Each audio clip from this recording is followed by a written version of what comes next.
उससे व्यवधान को प्राप्त होता है और व्यवधान से अक्रिय होकर के सिद्ध होता है।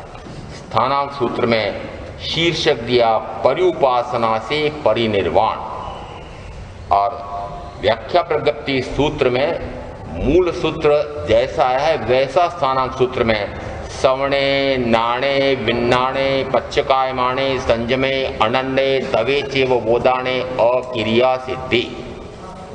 श्रवण से कहाँ तक कहा कि श्रवण से सिद्धि की प्राप्ति। इसका अर्थ है जो सिद्धि है वह क्या है, वह परम अर्थ है। आत्मा का परम अर्थ कब सद जाएगा, सिद्ध हो जाएगा कि जब सिद्ध हो जाए, बुद्ध हो जाए, मुक्त हो जाए।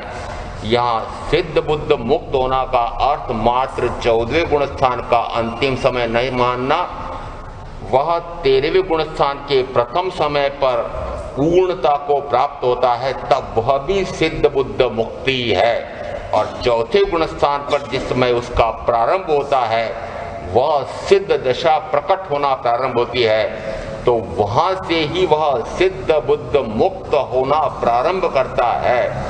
और 13वें गुण स्थान के प्रथम समय पर वह पूर्ण होता है। इस अपेक्षा से यहाँ सदगुरु के चरण की सेवा करने से कहाँ तक प्राप्त हो जाता है कि स्वयं का जो लक्ष्य है, लक्ष्य क्या है कि मैं भी मुक्त हो जाऊं, चतुर्गति के भ्रमण से, जन्म जरा मृत्यु के दुख से मुक्त हो जाऊं, मैं भी सर्व विकारों से परे होकर के निर्विकारी हो जाऊं, मैं भी सर्व घाती कर्मों से परे होकर के अनंत ज्ञान, अनंत दर्शन, अनंत सुख, अनंत वीर्य स्वरूपी हो जाऊं, मेरी भी मोक्ष की इच्छा पूरी हो जाए। मात्र मोक्ष की अभिलाषा एकमात्र लक्ष्य। उत्तरायण सूत्र के 29वें अध्ययन में संवेग नाम के बोल में जिस समय वह संवेग को प्राप्त होता है तब वह अतिशय मोक्षाभिलाषी होता है। और संवेग, निर्वेद, धर्म, श्रद्धा 3 बोल क्रमशः इसमें आए हैं और 2 इसमें सम्मिलित नहीं है, परंतु धर्म श्रद्धा में सम्मिलित माने तो यहाँ सम, संवेग, निर्वेद, अनुकंपा और आस्था, ये 5 व्यवहार सम्यक्त के लक्षण हैं, या सम्यक्त प्रकट होने के बाद ये गुण प्रकट होते हैं। दोनों अपेक्षा से गिने तो वहां तीव्र अतिशय मोक्षाभिलाषा हो जाती है। कब हो जाती है कि यदि ऐसी अभिलाषा हो जाती है तो उसको स्वयं ऐसा बोध प्राप्त कर लेता है केवली की वाणी सुन करके कि उससे उसको सम्यक्त की प्राप्ति, सम्यक ज्ञान, सम्यक दर्शन हो जाता है। और उसका फल कहाँ तक आया कि उस सम्यक ज्ञान से वह आगे बढ़ता बढ़ता कहाँ तक जाता है कि अक्रिय होकर के सिद्ध होता है।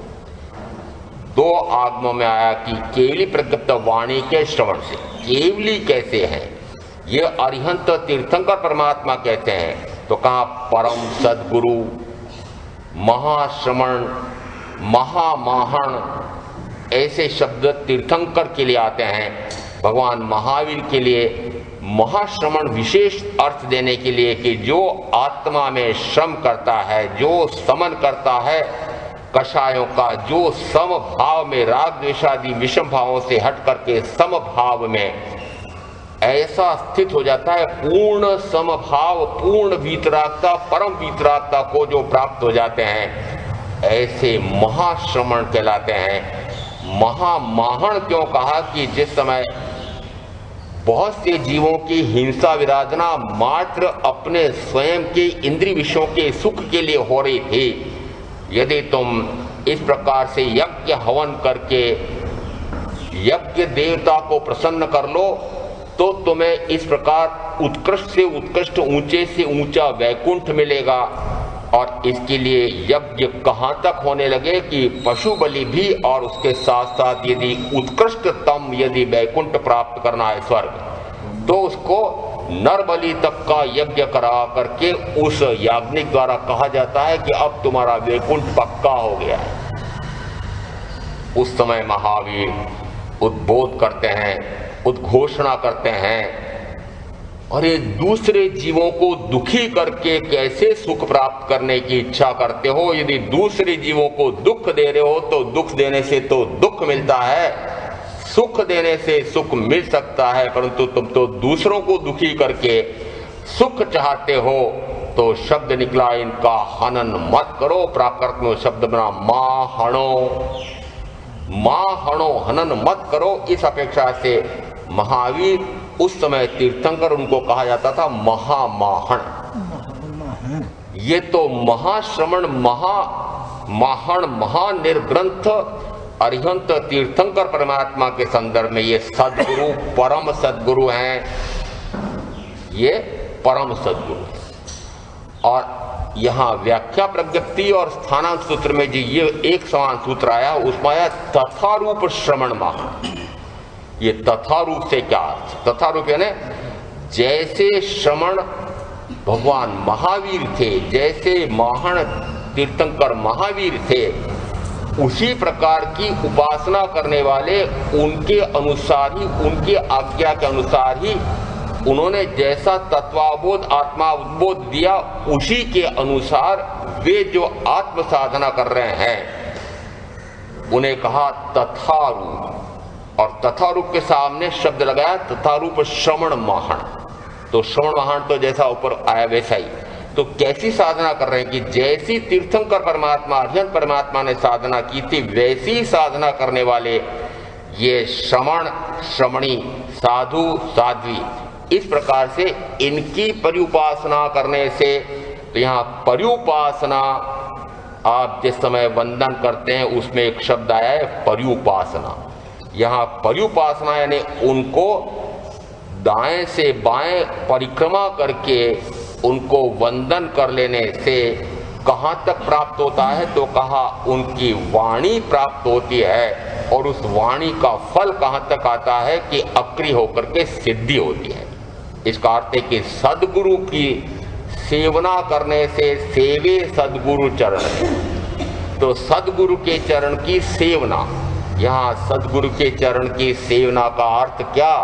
कि जैसे सदगुरु कर रहे हैं, जैसा सदगुरु ने कहा है, तो जैसा वे कर चुके, जैसा वे कर रहे हैं, यहाँ दोनों के लिए कहा जाएगा। प्रथम के लिए जैसा वे कर चुके, तीसरे, चौथे, पांचवें तीनों को एक शब्द में सदगुरु में, निर्ग्रंथ गुरु में सम्मिलित करें तो जैसा तीर्थंकर परमात्मा ने किया था वैसा ही ये कर रहे हैं, अधिकांशतः उसको पा चुके हैं। ऐसे मोक्ष मार्ग की आराधना, आत्मार्थ की आराधना करने वाले उन्हें कहेंगे सदगुरु। यहाँ सदगुरु के चरण की सेवा, तो सदगुरु के चरण की सेवा से क्या अर्थ निकाले? कि यहाँ जिन्होंने सतस्वरूप जाना है, सतस्वरूप पाया है, सतस्वरूप को अधिकांशतः प्रकट कर लिया है। यहाँ मोक्ष के मार्ग में कौन सी महत्ता आई? कि मोक्ष के मार्ग में तीन मुख्यता से कहे जाते हैं, उत्तराधीन सूत्रकार के अनुसार चार कहे जाते हैं।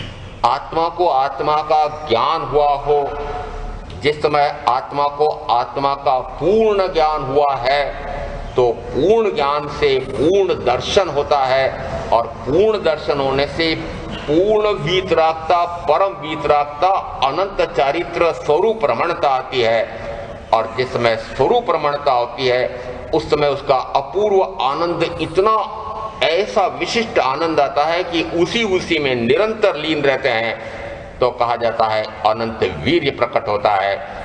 ऐसे जो चारों गुण मुख्यता से कहे जाते हैं वे परिपूर्ण हो गए हैं, तो कहा जाता है वे अरिहंत तीर्थंकर परमात्मा, वे सदगुरु, परम सदगुरु कहे जाते हैं। यहाँ अरिहंत के साथ तीर्थंकर परमात्मा लगाया, उसका कोई कारण है, इसको आगे गाथा में विशेष देखेंगे। यहाँ अरिहंत तीर्थंकर परमात्मा परम सदगुरु हैं। बोध की प्राप्ति किससे होती है? तो कि बोध तीर्थंकर ही देते हैं। क्यों? क्योंकि वे पूर्ण ज्ञानी हैं, और पूर्ण ज्ञानी जो बोध देगा वह पूर्णता का देगा, उसमें किसी प्रकार की कमी नहीं है, संशय का कारण नहीं, क्योंकि वे स्वयं अपूर्व पुरुष, आप्त पुरुष, सत्पुरुष महत्पुरुष ऐसे हो चुके हैं, इसलिए उनका बोध सर्वोपरि कहा जाता है। इस अपेक्षा से यहाँ सेवे सद्गुरु चरण ने, तो ऐसे सद्गुरु के चरण की सेवना, जैसा उन्होंने किया वैसा ही उन्होंने कहा। आचारांग सूत्र के प्रथम स्कंद में 9 अध्ययन है। एक 8वां विमोक्ष, एक 7वां अध्ययन तो उसमें से निकाल दिया गया। वर्तमान अपेक्षा से कहे तो 9 अध्ययन जाते हैं, परंतु एक लुप्त है। उनमें प्रथम सारे अध्ययनों में हे श्रवण हे श्रमणी ऐसा करें ऐसा न करें, हे साधक ऐसा करना ऐसा न करना, तो यहाँ तो विधि या निषेध, विधि है ना, ऐसा करना चाहिए ऐसा करो, नहीं करना चाहिए इसका अर्थ निषेधित किया कि ऐसा ऐसा नहीं करो। तो जिस समय ऐसा करो ऐसा नहीं करो ऐसा जब मुझे उपदेश दे रहे थे, तो मैंने प्रश्न किया आपने पहले किया क्या? आप करते हैं कोई प्रश्न? हमें उपदेश देने बैठे आपने ऐसा किया क्या? प्रश्न करते हो क्या? यदि आपने ऐसा किया हो तो फिर आपका उपदेश सुनो, तो आपका उपदेश लगेगा, क्योंकि जिसने वैसा किया हो वह जो बोलेगा वह अंदर से अनुभव सिद्ध हृदय से निकलेगा। ऐसे उद्गार वह कोरे शब्द रूप नहीं रहेंगे।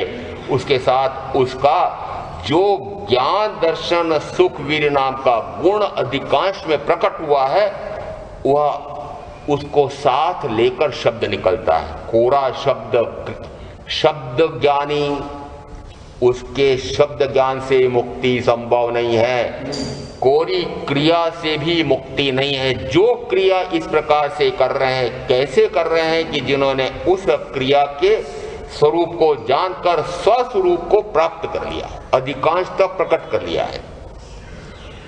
ऐसे सद्गुरु को कहा कि वह सद्गुरु यदि जो किया है वही कहता है, जैसा किया वैसे ही कहता है।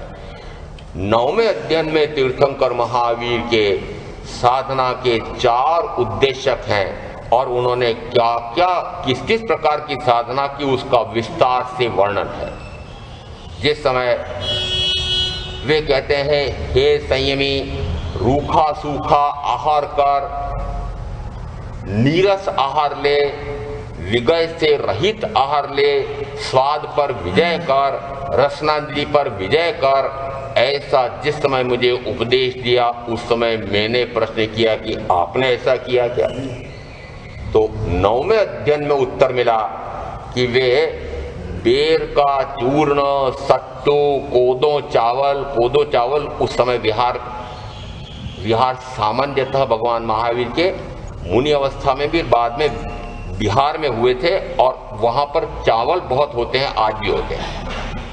उसमें कोदो चावल सबसे निकृष्ट जाति का, जिसमें कोई सत्व विशेष नहीं होता। कोदो चावल, उड़द के बाकुले, ऐसा निसत्व आहार किया, नीरस आहार किया। और साथ में क्या आया कि नीरस भाव से किया, नीरस भी किया और नीरस भाव से किया। तो नीरस भाव से कैसे कि यदि कभी सरस भी आ गया तब भी उसको नीरस भाव से किया।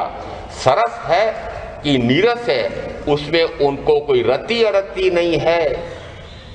सरस मिला तो उसमें बड़ी प्रसन्नता से अपना सोचो,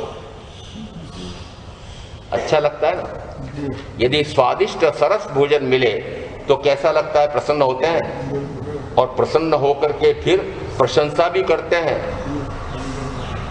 कभी कभी क्यों नहीं करो तो सरस बनाए नहीं, परोसी नहीं, और पूछेगी कि कैसा बना, तो आप चाहे सरस न लग रहा हो तब भी प्रधान जी बोले इसलिए इन पर कह रहा हूं, फिर भी कहेंगे नहीं बहुत अच्छा बना, बहुत अच्छा नहीं। यदि कहूं कि नहीं ठीक नहीं बना तो रुष्ट हो जाएगी, आगे बनाएगी नहीं ढंग से।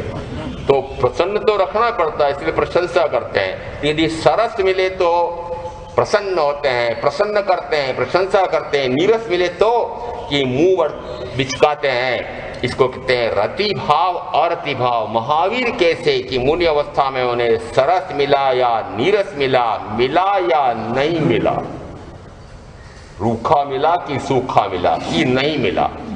नहीं मिला यानी ये मत समझना कि भगवान महावीर आहार लेने के लिए नहीं निकलते थे, आहार लेने के लिए निकलते थे और फिर उनको जैसा उन्होंने अभिग्रह तय कर रखा है वैसा यदि पूरा नहीं होता है तो वापस लौट करके ध्यानस्थ हो जाते थे।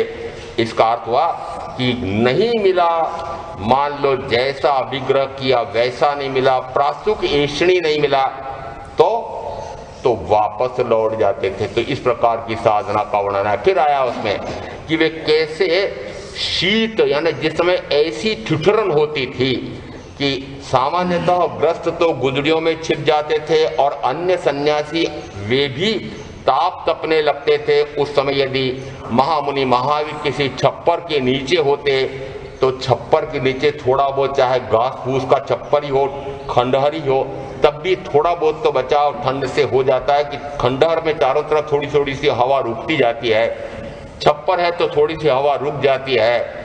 यदि वे किसी छप्पर के नीचे खड़े होते थे तो वे अपनी बाहुओं को फैला करके उस छप्पर को छोड़ करके बाहर आ जाते थे। उल्टे उल्टे ना, अरे उल्टे हैं कि नहीं? अरे यदि इस प्रकार की ठंड पड़ रही हो तो उस समय तो ठंड से सुरक्षा करने के लिए और कोई बढ़िया छप्पर ढूंढें। और जिस समय मैं भी देखता हूँ ठिठुरन चलती है उस समय रात को प्रतिक्रमण के बाद कभी भाई आते हैं, महाराज ठंड बहुत पड़ रही है तो स्वयं ही खिड़कियां बंद करेंगे, फिर उसमें पता नहीं क्या क्या, उसमें बीच में जो बारीक धारी होती है इसमें छेद में से हवा आएगी तो उसमें कागज चिपकाएंगे, गत्ते चिपकाएंगे, न जाने क्या क्या करेंगे या चिपकवाएंगे। दोनों गिन लो। यदि भगवान महावीर ने इस प्रकार की शीत अपना ली है, अब उनके शरीर पर वस्त्र कितने हैं? अरे 1.25 लाख का उस समय गिन लो। किस समय? तो आज 1.25 लाख गुणा 30,000, 1.25 लाख सोनैया का था ना।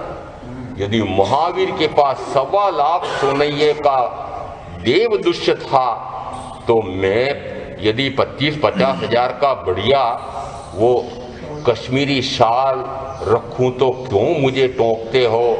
और एक की जगह 2 रख ली, 3 रख ली, तो अभी तो मेरे 1.25 लाख गुणित 30,000 तो नहीं किया ना, तो बाधा क्यों देते हो? परंतु जिस समय वो देवदुष्य उनके दीक्षा के समय इंद्र ने डाला था, उस समय संकल्प क्या किया कि मैं चाहे कितनी भयंकर से भयंकरतम ठिठुरन होगी तब भी मैं इसका उपयोग नहीं करूंगा। ऐसा संकल्प, आधा कहीं विहार में झाड़ी में फंस गया, फट गया, आधा कोई कंधे से उठा ले गया, वे तो ध्यान में लीन है। और ऐसे शीत ऋतु में ठिठुरन में भी वे शीत आतापना लेते थे।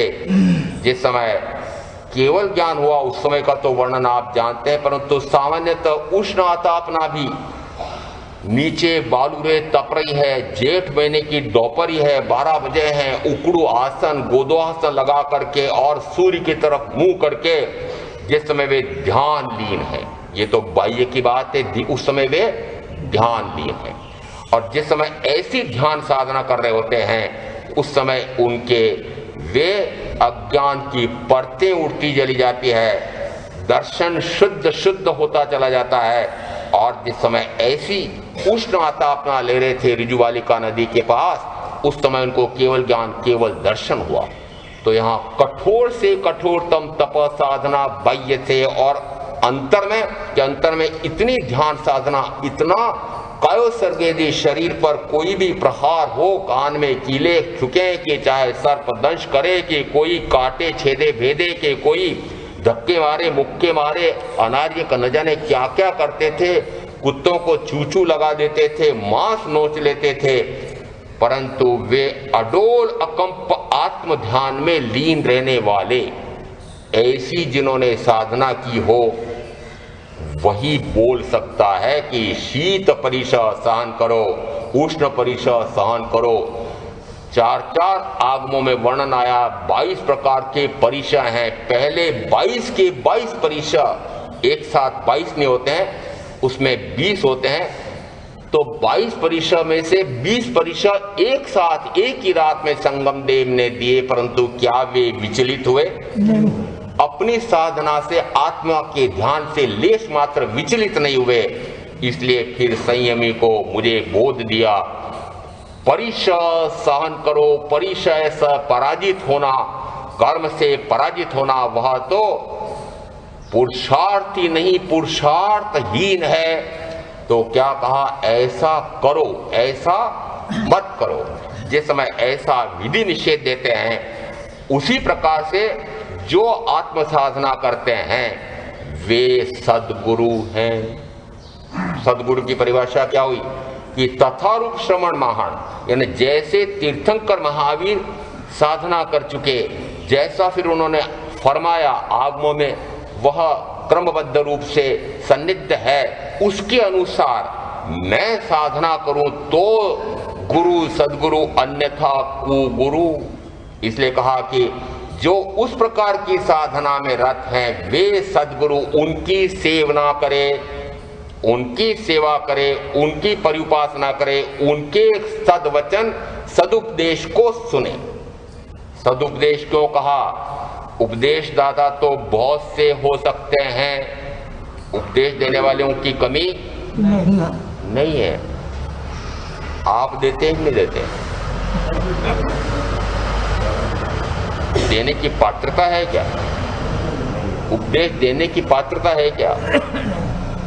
न दे तो उपदेश पर उपदेश बहुत कुशल बहुत तेरे, यानी पर को उपदेश देना बड़ा आसान है। वस्तुतः जिस समय इस प्रकार का संकट, इस प्रकार का परिसर, इस प्रकार का दुख आता है, उस समय स्वयं क्या करते हैं कि स्वयं तो आर्ध्यान में चले जाते हैं, क्रोधित हो जाते हैं, सेवा न करें उन पर विफल पड़ते हैं, और दूसरे के लिए इसी प्रकार का अवसर आ जाए तो फिर उपदेश देने बैठते। धैर्य रखो, ये तो असाता विजन का उदय है, संभाव रखो, सहन करो। अपने पर आया तब क्या किया? ये उपदेशक आप इसमें कहें। महावीर कैसे हैं कि चाहे कितना ही घोर से घोर उपसर्ग और शरीर में इतनी वेदना, चाहे भगवान महावीर महामुनि अवस्था में, चाहे उनके महामुनि कितनी वेदना, तीव्र से तीव्रतम वेदना, और उसके बाद भी उन्होंने लेश मात्र भी उस वेदना का अनुभव न करके आत्म संवेदना में, आत्म ध्यान में लीन रह करके केवल ज्ञान, केवल दर्शन तक प्रकट कर लिया।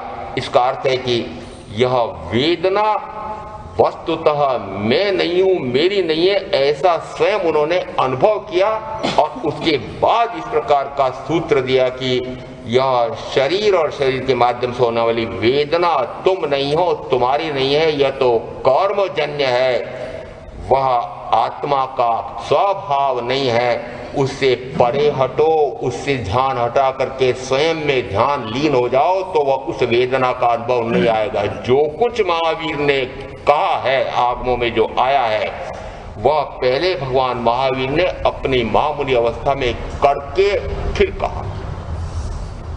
इसलिए बोध किसका लगता है? बोध देने की पात्रता किसकी होती है? क्योंकि मात्र 13वें गुण स्थानवर्ती तीर्थंकर की पात्रता होती, वे ही बोध देने के अधिकारी हैं। सेवे सद्गुरु चरण ने त्यागी दई निज पक्ष, यहाँ दूसरा पद आया इसमें कि त्यागी दई निज पक्ष, अपने पक्ष को छोड़ करके, अपना मत, अपना अभिमान, अपना स्वच्छंद मताभिग्रह, हटाग्रह, कदाग्रह, जो मैंने समझ रखा है, मेरा मत ऐसा है, मेरा मानना ऐसा है, मेरा दृष्टिकोण ऐसा है, मैंने जो समझा है वह सही है, यदि ऐसा भाव लेकर के सद्गुरु के पास जाएंगे तो कुछ भी समझ में नहीं आएगा। इसलिए कहा कि जिस समय सद्गुरु के वचन सुने उस समय अपना मान और मत दोनों का त्याग कर दें। मैं जानता हूं, जो मैं जानता हूं ऐसा। जिस समय मैं महाविद्यालय में पढ़ाता था उस समय वस्तुतः तो हम पढ़ाने वाले माने जाते थे, परंतु हमारे शिक्षक भी ऐसे ही कहते थे और मैं भी ऐसे कहता था, मैं तो वाणिज्य का विद्यार्थी हूं, मैं तो कानून का विद्यार्थी हूं। क्यों? शिक्षक हूं ना। शिक्षक वही सफल होता है कि जो निरंतर विद्या अध्ययन करता रहे, नई से नई अवधारणा समझे, नया सा नया अंदर से उद्बुद्ध अंदर से हो, कि वो पूर्व के ज्ञानियों ने, पूर्व के दार्शनिकों ने ऐसा ऐसा प्रतिपादन किया है, जैसा मैंने मेरे गुरु से सुना है उससे सवाया करके शिष्य को दे तो समझो कि वह सफल शिक्षक है। सवाया करके कहां से देगा? यदि गुरु ने जो कहा उतना ही शिष्य ने परोसा होता तो ज्ञान कहां रुका रह जाता? वहीं तक रुका रह जाता। बढ़ता, ये ज्ञान निरंतर बढ़ता कैसे है? नई नई शोध, नए नए आविष्कार होते कैसे हैं कि वह नया सोच निकालता है कि मेरे गुरु ने यहां तक तो समझाया है, परंतु इससे आगे भी कुछ विशिष्ट हो सकता है। तो कहा जाता है जो अपने आप को शिक्षार्थी मानता है, विद्यार्थी मानता है, वही सफल शिक्षक हो सकता है। और यदि ये मान लिया कि मैं तो जानता हूं, मैं तो जानता हूं, यहां जितने बैठते हैं वे सारे यही भाव रखते हैं, मैं तो जानता हूं। मैंने तो 40 वर्ष हो गए प्रवचन सुनते सुनते। हो गए ना ज्ञानी? नहीं हो गए? अरे कोई 40 वर्ष से, कोई 30 वर्ष से, कोई 20 वर्ष से, कोई 10 वर्ष से, कोई 5 वर्ष से, कोई 3 वर्ष से सुनता आ रहा है ना, तो सुनते सुनते आप तो ज्ञानी हो गए। यदि अंदर में ऐसा हो गया, ये महामंत्री जी पक्के हो गए। पक्के हो गए का मतलब ये कि घड़े पक्के हो गए, यानी जो इन्होंने समझा हुआ है, जिसने जैसा समझा दिया और इन्होंने जैसा मान लिया, अब वह जो समझाया है यथार्थ है कि नहीं, वह यथार्थ है कि नहीं, उसका परीक्षण किया। कि परीक्षण करने की हमारी क्षमता नहीं है। क्यों? आप में बुद्धि नहीं है, आप में ज्ञान नहीं है। क्या आप आत्मा नहीं है? क्या पर्यवेक्षण करने की विवेक बुद्धि हमारे पास नहीं है? जो कहा गया है वह सत्य है कि नहीं है, ऐसा आपको क्यों नहीं विवेक जागृत होता है?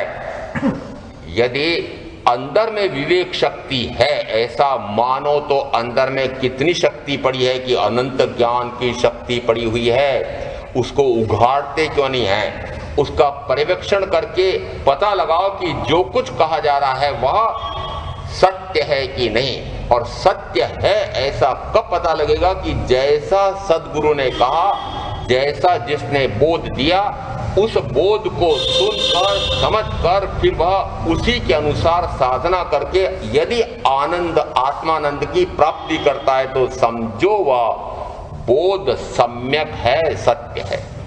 प्रमाण किसका होगा? प्रमाण किसका? प्रमाण स्वयं का अनुभव आ जाए कि जैसा कहा है वैसा ही मेरे अनुभव में आ गया है। और वह अनुभव क्या? कि जैसा आत्मा का स्वरूप बताया, आत्मा कैसा है कि आत्मा ज्ञानानंद स्वभावी है, परमानंद स्वभावी है, मात्र सहज स्वभावी है, मात्र सहजानंदी है, स्वरूपानंदी है, स्वरूप में विचरण करने वाला है, ज्ञाता दृष्टा भाव वाला है, अपूर्व आनंद का आस्वाद निरंतर इसमें आता है। ऐसा यदि इस आत्मा का स्वरूप सद्गुरु से समझा और फिर एकांत में बैठ करके जैसा समझा था वैसा ही अनुभव करने के लिए पुरुषार्थ करे और अनुभव आए कि ओहो, जैसा गुरु ने फरमाया था वैसा ही मेरे अनुभव में भी आत्मा का ऐसा अपूर्व आनंद आया है। प्रमाण कौन? प्रमाण स्वयं का अनुभव। स्वयं का अनुभव करते नहीं, पर्यवेक्षण करते नहीं, विवेक लगाते नहीं, सत्य है कि असत्य है। एक शब्द सामान्यतः अब तो बोलना बंद हो गया, परंतु मैंने सुना हुआ पहले, तिहत्ती, जैसा आप फरमाते हैं वैसा ही है। प्राकृत का अर्थ होता है तिहत्ती। तो तिहत्ती यानी जैसा आपने फरमाया वैसा ही है, यानी आप जो फरमा रहे हैं वह सत्य ही है। कैसे कहा आपने सत्य है? किस प्रमाण से कहा? मात्र विश्वास से। यहां पर मात्र विश्वास से तो कि मैंने माना कि ये सत्य कहते हैं, ऐसे यदि भारतवर्ष की अपेक्षा से कहें तो 5 दार्शनिक महावीर के समय अन्य और थे, और आपने सुना हुआ है कि 363 पाखंड मत हैं, और जितने भी इस प्रकार के अन्य मतावलंबी हैं वे भी ऐसा ही कहते हैं। जैसा मैंने आत्मा का स्वरूप, परमात्मा का स्वरूप, लोक का स्वरूप, कर्म का स्वरूप जाना है, वह मैंने जो जाना है वही सत्य है। अन्य जो कहता है, जानता है, ऐसा कहता है, वह असत्य है, मिथ्या है। अब यदि आपके सामने ऐसे 6 खड़े हो जाएंगे तो, और यदि इन 6 की बात नहीं करता हूं, मैं थोड़ा सा विचित्र भी हो गया हूं। अरे उस समय तो हम अन्य मती के संदर्भ से महावीर की तुलना करते थे, अब तो महावीर के ही मत में भेद हो गए। एक कुछ कहता है, दूसरा कुछ कहता है। यहां तक कि एक स्थानकवासी परंपरा के एक संयमी एक प्रकार का प्रतिपादन करते हैं और दूसरे दूसरे प्रकार का प्रतिपादन करते हैं। एक ने कहा पुण्य उपादेय है, दूसरे ने कहा पुण्य है। अब आप तो झमेले में पड़ गए कि पुण्य करूं कि नहीं करूं। एक तो कह गए कि पुण्य मत करो, पुण्य करके भी तुम क्या करोगे वह भी बंद है, और तुम्हारा लक्ष्य तो संवर निर्जरा का होकर के मोक्ष प्राप्त करूं ऐसा होना चाहिए, पुण्य का लक्ष्य तो नहीं होना चाहिए। दूसरे ने कहा ये पुण्य ही कर सकते हो, अभी तो ऐसे कष्ट उपसर्ग सहन कर सकते नहीं, सहना भी है नहीं, इसलिए संवर निर्जरा मोक्ष का पुरुषार्थ तो भी हो नहीं सकता, इसलिए ऐसी करनी कर लो कि सुगति तो प्राप्त हो। अब आप क्या मानेंगे? और ये कितनी अच्छी बात कर रहे हैं कि सुगति का मार्ग बताया। सभी कहते हैं कम से कम मैं ऐसा तो कर लूं कि जिससे मेरी गति अच्छी हो जाए। ये करीब करीब सभी कहते हैं गति अच्छी हो जाए। किसकी चिंता है आपको?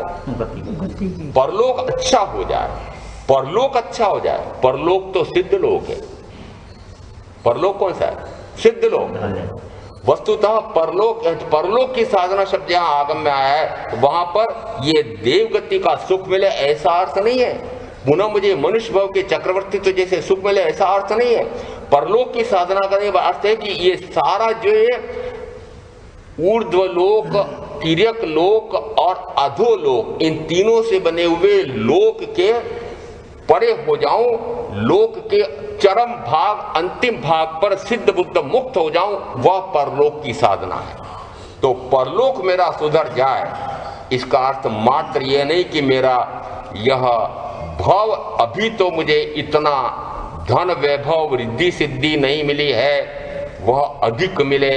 अभी मुझे बल सौष्ठव सहनन अच्छा नहीं मिला है, वह सौष्ठव बल अच्छा मिले, सहनन वज्र ऋषभ नाराज वाला हो जाए तो मैं साधना कर सकूंगा। अभी मेरी बुद्धि कम हुई है, अब मुझे तीक्ष्ण बुद्धि, कुशाग्र बुद्धि प्राप्त हो। किसके लिए चाहिए आपको पुण्य? इन्हीं के लिए चाहिए ना। ये सब पुण्य के फल है। ये जितने उदाहरण दिए ना, ये सारे, ये वज्र ऋषभ नाराज, सानन कहो, संस्थान कहो, चक्रवर्तित्व कहो, बाहर की रिद्धि सिद्धि कहो, बुद्धि कहो, मनुष्य का शरीर कहो, बाहर की सुख सुविधाओं कहो, ये सारे किसके फल हैं? ये सारे पुण्य के फल हैं। कौन सा पुण्य? थोड़ा सा अंतर करना पड़ेगा। सामान्य पुण्य और विशिष्ट पुण्य, सातिशय पुण्य। सामान्य पुण्य नहीं है, दूसरे जीवों को सुख पहुंचाने से ये शरीर सुख मिलता है।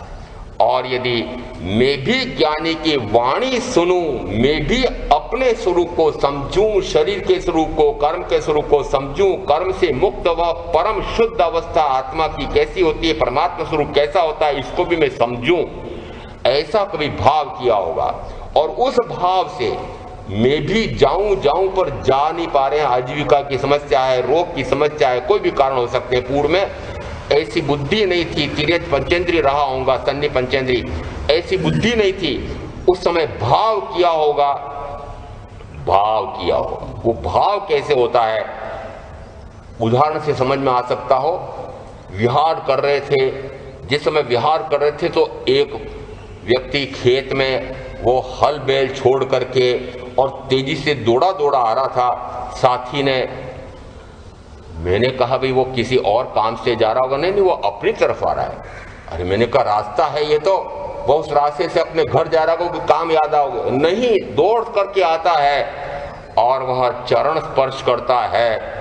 वह एक खेत का किसान है, उसे पता नहीं कि ये साधु क्या होते हैं, परंतु ये उसको पता है कि घर बार के त्यागी हैं, ये पैदल विहार कर रहे हैं, ये परिश्रम सहन करते हैं। देखो इस प्रकार से ऐसे ये पूजनीय वंदनीय हैं। आपकी संतानों को पूछना जरा, किसको कह रहा हूं? आपकी संतानों को।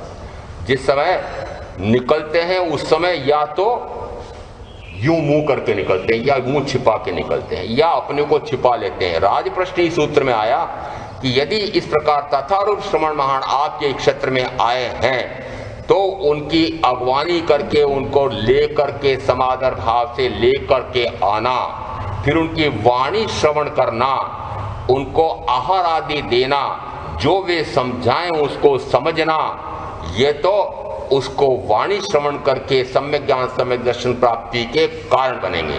और उसके स्थान पर यदि वह ऐसा ना करे, लुका छिपी करे, वहां शब्द बड़ा विचित्र आया है, मुझे महाराज देख न लें, देख न लें, देख लेंगे तो क्या कहेंगे महाराज, आया फंस जाऊंगा, तो अपना मुंह छिपाते हैं। जिस समय वह ऐसा मुंह छिपाता है तो मैं पूछता हूं कि अब उस किसान ने आकर के जिस समय वंदना की और आपकी संतान या आप में से कोई इस प्रकार से मुंह छिपाएं, तो जरा तुलना कर लेना, समझ में आ रहा है? उसने उस समय सातिशय पुण्य का उपार्जन किया कि मैं तो इस प्रकार के सदगुरु की सेवना नहीं कर सकता, इनके वचन नहीं सुन सकता, परंतु ओहो जो इनको सुनते हैं वे धन्य हैं। ओहो मेरा भी ऐसा कभी अवसर आए कि मैं भी इस प्रकार के ज्ञानी के वचन सुनूं, ज्ञान की वाणी सुनूं, सतगुरु को सुनूं, सत वचन को सुनूं, सत शुद्ध सुन करके मैं भी अपनी आत्मा का कल्याण करूं। अंदर में ऐसी भावना उठी तब दौड़ करके आता है। सातिशय पुण्य का उपार्जन पूर्व के किसी भाव में किया होगा और उसी कारण से यह सर्वज्ञ सर्वदर्शी की वाणी सदगुरु के मुंह से सुनने का अवसर मिलता है। ये सातिशय पुण्य उपार्जन करके कौन आया, बताओ कौन कौन आया? जो अरिहंत नगर में निवास करते हैं। मैंने यहां पीछे किसी को कहा था, मैंने कहा 1 अंगुल दूरी है, और साथी ये कह रहे थे साथ में चलने वाले कि महाराज यदि जोर से बोलते हैं, सामान्य तो इतनी आवाज बुलंद है इनकी कि यदि आपके दरवाजे खुले हों तो वहां घर बैठे सुनाई दे, ऐसा आपको अवसर मिला है, परंतु दरवाजे बंद करके, पंखे चला करके, एसी लगा करके, टीवी के सामने बैठे हों तो क्या किया बताओ? क्या किया? अरे जो सातिशय पुण्य उपार्जन करके निकट भवी बन करके आए थे वे दूर भवी हो गए हैं। जो कुछ ही भावों में, 1 भाव में, 3 भाव में मोक्ष जा सकते हैं, इस प्रकार के वचन सुन करके इस प्रकार का पुरुषार्थ कर सकते हैं। उन्होंने क्या कर लिया? दरवाजे बंद करके, कान बंद करके, ना आकर के, बता सकते हैं? दरवाजे, ज्ञान के दरवाजे बंद कर लिए, क्योंकि आपके दरवाजे तो 5 इंद्रियों के खुले हुए हैं। अब 5 इंद्रियों के दरवाजे खुले हुए हैं तो फिर ज्ञान के दरवाजे कैसे खोलोगे? इसे कहते हैं कि यदि ऐसा मैं जिनेश्वर परमात्मा की वाणी सुन सके ऐसे कुल में आ गया हूं तो सभी ऐसे, अब ये महामंत्री जी गिनती करते रहेंगे कि अरिहंत नगर में सभी इसमें के 9 वर्ष या उससे ऊपर के कितने हैं, वे सारे इस प्रकार का सातिशय पुण्य उपार्जन करके आए हैं। और यदि उस पुण्य का उपयोग नहीं किया तो, अवसर मिला और खोया तो क्या करेंगे? वापस मिलेगा? यदि अवसर मिला है और उसका उपयोग नहीं किया तो वह अवसर नहीं मिलेगा। इसलिए उत्तराधीन सूत्र के 29वें अध्याय में आया है कि वह दूर भवी हो जाता है, निकट भवी बन करके आया है, और ऐसा वह उनको न सुने, न समझे, न करे।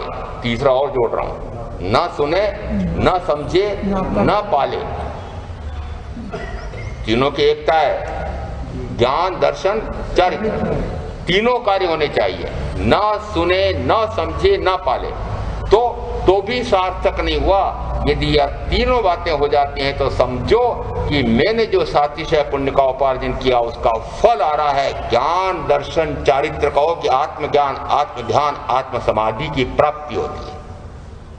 ऐसा मुझे विशिष्ट पुण्य का फल मिला है, परम सौभाग्यशाली हैं, ऐसा मान करके 24 घंटे में से 1 घंटा कौन सी मुसीबत है? पहाड़ टूट रहे हैं क्या? अरे मान लो आपने लाखों करोड़ों कमाने तो 23 घंटे भी बहुत होते हैं ना। बहुत सारा काम करना घर में तो 23 घंटे कम होते हैं क्या? जिस समय सेवे सदगुरु चरण ने त्यागी दई निज पक्ष यानी अपना मत, अपना मान, इसको छोड़े बिना वह ज्ञानी के वचन में विश्वास, दृढ़ता, अवगाढ़ श्रद्धा नहीं हो सकती है कि ये कहते हैं वह सत्य है। आपने तो माना कि मैंने जैसा मान रखा है वैसा कहें तो सत्य है, तो कहां से समझेंगे? इसलिए कहा त्यागी दई निज पक्ष। किसके बोध से इस प्रकार का हो सकता है? तो एक स्थानांक सूत्र में चौभंगी आई, किसके बोध से मुक्त हुआ जा सकता है? चौभंगी का अर्थ होता है 4 प्रकार के विकल्प दिए हैं। एक ऐसे हैं कि जो स्वयं तिरते हैं और दूसरे को भी तिरा देते हैं। तैरना का अर्थ ये उपमा से है, चतुर्गति रूप संसार समुद्र से स्वयं भी तिरते हैं और दूसरे को भी तिरा देते हैं। तिरा देते हैं ना, उनके बोझ से दूसरा व्यक्ति तिर जाता है। तो शब्द इसी प्रकार से बोले जाएंगे, तिरा देते हैं। मैं उनको मानता हूं कि आपने तिरा दिया, वे तो मात्र बोझ देते हैं। तो शब्द बनेंगे वे स्वयं भी तिरते हैं और दूसरों को भी तारते हैं। वह पाप मिटाने आया था, कौन? उन्होंने चंदन माला को तार दिया, उन्होंने अर्जुन माली को तार दिया। क्या करने आए थे? इनको तारने के लिए आए थे कि तिरने के लिए आए थे? आपने तो पूरा स्थवन ऐसा बना रखा है। वो पाप मिटाने आया था, इसमें आप अर्थ गंभीर लेते नहीं है। पाप मिटाने आया था, इस प्रकार की अवधारणा महावीर के शासन में नहीं है। कौन सा पाप मिटाना है? इस संसार का पाप मिटाना है कि अपना पाप मिटाना है? जिस समय आप ऐसा कहते हैं उस समय क्या आ जाता है? अवतारवाद आता है। अवतारवाद आता है। क्यों? क्योंकि जिस समय संसार में घोर संकट आते हैं, पार्श्विक प्रवृत्तियां, राक्षसी प्रवृत्तियां हावी हो जाते हैं, उस समय वे भगवान, सर्वशक्तिमान भगवान जो माने जाते हैं, उनके सृष्टि के कर्ता धर्ता हर्ता, वे फिर अवतार लेते हैं, कभी राम का, कभी कृष्ण का, और फिर वे इनको तारते हैं, इनका दुख दूर करते हैं, इनका पाप मिटाने आए हैं। क्या महावीर इसी प्रकार से अवतार लेकर आए? तो फिर ऐसे स्तवन कैसे बोलते हैं? वो स्वयं तिर रहे हैं और दूसरे को तिरने में बोध दे रहे हैं। इसका अर्थ क्या है? यहाँ मुख्यतः उनका लक्ष्य क्या था? तिर जाने का। यदि वे अपनी साधना कर रहे हैं, साधना करने के बाद जब उनको केवल ज्ञान, केवल दर्शन प्राप्त हुआ, तो जिस समय पूर्व का तीसरा भाव, सामान्यतः तीसरा भाव, उनमें तीर्थंकर नाम गोत्र कर्म के उपार्जन के 20 बोल आते हैं। उन 20 बोलों में से 20 की कहो कि किसी एक बोल की साधना ऐसी करते हैं कि उसमें उत्कृष्ट रसायन पैदा होता है, और उस कारण से उनको तीर्थंकर नाम गोत्र कर्म का उपार्जन होता है। जिस समय वे केवल ज्ञान, केवल दर्शन प्राप्त करते हैं, उस समय उस नाम गोत्र कर्म का उदय आता है। उस उदय के कारण से वे बोध देते हैं। तो कर्म के फल से बोध दे रहे हैं, उस कर्म की निर्जरा कर रहे हैं, बोध दे करके, कोई उपदेश दे करके कर्म की निर्जरा, नया नहीं। यदि मैं इनको बोध दूं, मैं इनका कल्याण कर दूं, मैं इनका पाप मिटा दूं, इनको तिरा दूं, जो नाम आपने मैंने सुने थे कल, चंदन माला को तारा और सुदर्शन सेठ को तारा और अमुक का ऐसा कर दिया और अमुक का ऐसा कर दिया, यदि उनको ऐसा भाव आ जाए कि मैं इनको तिरा दूं, तो सम्यक्त्व भी नहीं है। तिरा दूं इस प्रकार का भाव मिथ्या भाव है। मैं तिरा नहीं सकता किसी को, परंतु मैं बोध दूं और वह बोध को ग्रहण करे तो वह स्वयं अपने पुरुषार्थ से तिर जाता है। तो वे मात्र बोध देते हैं आत्मा का, तो स्वयं भी तिरते हैं और उनके बोझ से अनंत जीव तिर सकते हैं, तिरते हैं, तिरे हैं, तिरेंगे। दूसरी भंग में आया कि स्वयं तो तिरते हैं, दूसरे को तारते नहीं। कौन? कभी कभी परीक्षा भी लेना चाहिए। तीर्थंकर तो तिरते हैं, तारते हैं, दोनों आ गया।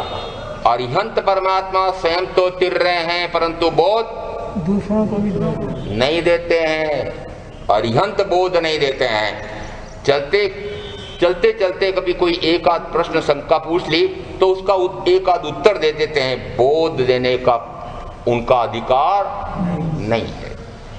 जो स्वयं तिरते हैं परंतु दूसरे को नहीं तारते। तीसरा कहा जो स्वयं तो नहीं तिरते हैं और दूसरे को तार देते हैं।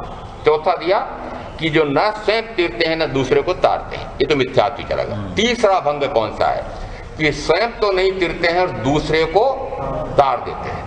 अब मात्र सूत्र में इतना ऐसा आया कि स्वयं तिरने की क्षमता नहीं है, स्वयं तिर नहीं सकते और दूसरे को तार देते हैं, तो स्वयं तिर नहीं सकता, वो अभव्य होता है। या जो स्वयं मिथ्यात्व में पड़ा हुआ है तो वह स्वयं तो नहीं तिर सकता है परंतु वह इस प्रकार का उपदेश दे कि उसका उपदेश सुनकर के कोई तिर जाए। इसका अर्थ क्या निकला? वो जो अभव्य है, जो मिथ्यात्व है, वह सद्गुरु है कि कुगुरु है? असद्गुरु है कि नहीं? असद्गुरु है। यदि ऐसा अर्थ निकालें कि जो ऐसे अभव्य या मिथ्यात्व हैं उनसे भी तिरा जा सकता है, तो अर्थ ये निकला कि फिर सद्गुरु की महत्ता समाप्त हो गई। सद्गुरु की आवश्यकता क्या है? यदि कुगुरु से भी तिरा जा सकता है तो सद्गुरु की महत्ता ऐसा हो सकता है क्या? यदि यहां इस चौभंगी में ऐसा आया भी है तो इसका अर्थ यह नहीं है कि सद्गुरु का जो शाश्वत मार्ग है वह लुप्त हो जाए और असद्गुरु के मार्ग को दृढ़ हो जाए, ऐसा अर्थ नहीं है। यहां पर यदि ऐसा किसी कुगुरु से उसने सुना और सुन करके उसने पूर्व में यदि ज्ञान की प्राप्ति की, उसको पुनः स्मरण में आ गया, अरे मैंने ऐसा पूर्व में सुना था, ये जो फरमा रहे हैं ये तो वस्तुतः वैसा नहीं है, कुछ भिन्न प्रतिपादन हो रहा है, मिथ्या प्ररूपणा हो रही है। जिस समय अपने पूर्व के किसी ज्ञान से या स्वविचारणा से, अब देखो स्वविचारणा स्वयं उद्बुद्ध होता है, स्वयं बोधित होता है। स्वयं बोधित कौन होते हैं? स्वयं बुद्ध कौन होते हैं? स्वयं बुद्ध का अर्थ होता है उनको और किसी के उपदेश की आवश्यकता नहीं है। जितने होने वाले तीर्थंकर हैं उनको कोई बोध देता है फिर वे संयम लेते हैं और केवल ज्ञान प्रकट करते हैं क्या? कि नहीं। परंतु आपके आगम में तो यह आया, देव देवेंद्र आकर के चेतावनी देते हैं, अब आप संयम ग्रहण करो और जनता का कल्याण करो, बोध दे करके। तो उनको किसने बोध दिया? देवों ने दिया है, सब जगह आया। सती जी आया कि नहीं बताओ? आया है। उनको आवश्यकता है, आवश्यकता है। रात को चर्चा चली थी हमारे नवयुवकों के साथ, मान साहब वो जो अरिष्टनेमी परमात्मा के लिए आया कि उनको इस कारण से वैराग्य का भाव आया, जिसको किसी कारण से वैराग्य का भाव आता है, कारण से, वह प्रत्येक बुद्ध कहलाता है। ये 24 के 24 तीर्थंकर स्वयं बुद्ध है। यहाँ जिस समय देखा कि ये इस प्रकार का हट्टा कट्टा सांड, और 1.5 साल बाद वापस वृषभशाला में जाकर देखा, वो करकंडू राजा ने देखा, ओहो शरीर का ऐसा हो जाता है, जो भरपूर यौवन है वह इस प्रकार से बढ़ते बढ़ते ऐसी जरावस्था आ जाती है, ओहो ऐसी वृद्धावस्था आ जाती है। ऐसा जान करके स्वयं बुद्ध, प्रत्येक बुद्ध यानी किसी निमित्त से बोध को प्राप्त हुए और ऐसा तीव्र से तीव्रतम वैराग्य आया कि संयम लेकर के मोक्ष चले गए। यहाँ किसी बोध दिया? बोध नहीं दिया। परंतु बोध कौन सा है? वो जैसा बोध सदगुरु फरमाते हैं, परम सदगुरु फरमाते हैं, वैसा ही बोध उनको प्राप्त हुआ है। कैसे प्राप्त हुआ? निमित्त वर्तमान में अमुक प्रकार का है, परंतु पहले कभी इस प्रकार का बोध प्राप्त हुआ होगा या पहले प्राप्त हुआ होगा, उसको कहते हैं स्वयं बुद्ध। और पहले प्राप्त हुआ कि नहीं हुआ, स्वयं आत्मा में उद्बुद्ध होता है। क्यों? क्योंकि भगवान महावीर का अनेकांत दर्शन है। यदि महावीर कहते हैं कि मैं स्वयं बोधित हो सकता हूं, मुझे किसी और के बोध की आवश्यकता नहीं है, आत्मा में इतनी शक्ति है कि मैं स्वयं ही अपने आत्म पुरुषार्थ से, अपने ही उत्थान बल कर्म वीर्य पुरुषाकार पराक्रम से अपने ज्ञान को पूर्ण प्रकट कर सकता हूं। यदि मैं ऐसा कर सकता हूं तो महावीर कहते हैं आप भी कर सकते हो। कितनी स्वतंत्रता दी महावीर ने। परंतु इसका यह अर्थ नहीं कि शाश्वत मार्ग या सदगुरु का मार्ग लोप हो रहा है। यदि ऐसा हो जाएगा तो तीर्थ का लोप होता है, सदगुरु के स्थान पर असदगुरु प्रतिष्ठित होते हैं। इसलिए यह अर्थ नहीं है जिस समय वह स्वयं बुद्ध हुआ है, 24 के 24 तीर्थंकर होने वाले ये स्वयं बुद्ध हैं, क्या पूर्व में उनको बोध की प्राप्ति नहीं हुई थी? हुई थी। वर्तमान काल में उनको बोध प्राप्त नहीं हो रहा है। पूर्व में बोधित हैं, पूर्व से क्षायिक सम्यक दर्शन लेकर के आए हैं। वो क्षायिक सम्यक दर्शन ने चेतावनी दे दी कि कब तक महल में घर में बैठे रहोगे, चक्रवर्ती तो संभालते रहोगे, संयम लेकर के अपने कल्याण क्यों नहीं करते? वो सम्यक ज्ञान सम्यक दर्शन क्षायिक रूप शुद्ध हो गया था, परम शुद्ध हो गया था, परमार्थ रूप हो गया था। वह चेतावनी देता है, तुरंत निकलते हैं।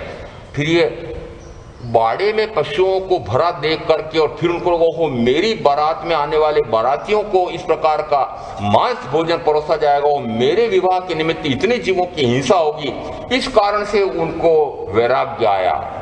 ये बाह्य का निमित्त होने वाले तीर्थंकरों के लिए महत्वपूर्ण नहीं है, वे स्वयं बुद्ध हैं।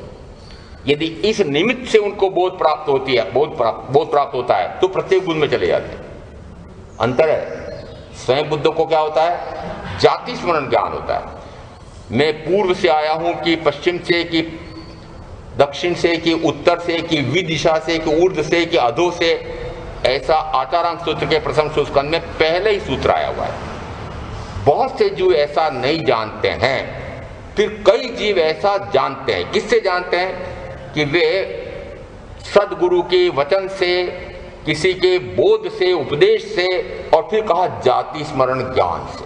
तो जाति स्मरण ज्ञान से कैसे प्राप्त हुआ? उसको पूर्व में उसने सुना हुआ है, वो बोध उसको पूर्व से प्राप्त हुआ था, उसको एकदम से किसी निमित्त से वह स्मरण में आ जाता है। स्मरण में कैसे आता है?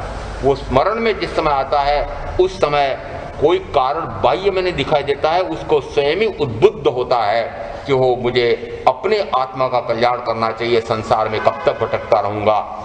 इसलिए यहाँ बाह्य से ऐसा दिखाई दे रहा है कि उस अभव्य के बोध से, उस मिथ्यात्वी के बोध से उसको बोध की प्राप्ति हुई है, ऐसा इस चौभंगी का स्थानांक सूत्र का आगम का अर्थ नहीं है। यदि ऐसा अर्थ करेंगे तो असद्गुरु पुष्ट हो जाएगा, शाश्वत मार्ग तीर्थ का लोप हो जाएगा। असद्गुरु दृढ़ करें, ऐसा कैसे हो सकता है? वस्तुतः मार्ग तो सद्गुरु से ही मिलता है, और जहां इस प्रकार का आया है उसका अर्थ मात्र ये माने कि सद्गुरु ने जैसा बोध दिया है, जैसा बोध प्राप्त करके वे उस परम ज्ञान को प्राप्त करते हैं, उसी का निषेध करते हुए असद्गुरु के बोध से किसी को तिरा जाता हो, ऐसा अर्थ नहीं निकालना। तो सेवे सद्गुरु चरण ने त्यागी दई निज पक्ष पामे ते परमार्थ ने। यहाँ जो इस प्रकार से परम अर्थ को पा जाता है, परम अर्थ है ना आत्मा का जो परम चरम अंतिम लक्ष्य है। मेरा अंतिम लक्ष्य क्या है? कि अंतिम लक्ष्य मेरा सिद्ध हो जाऊं, बुद्ध हो जाऊं, मुक्त हो जाऊं।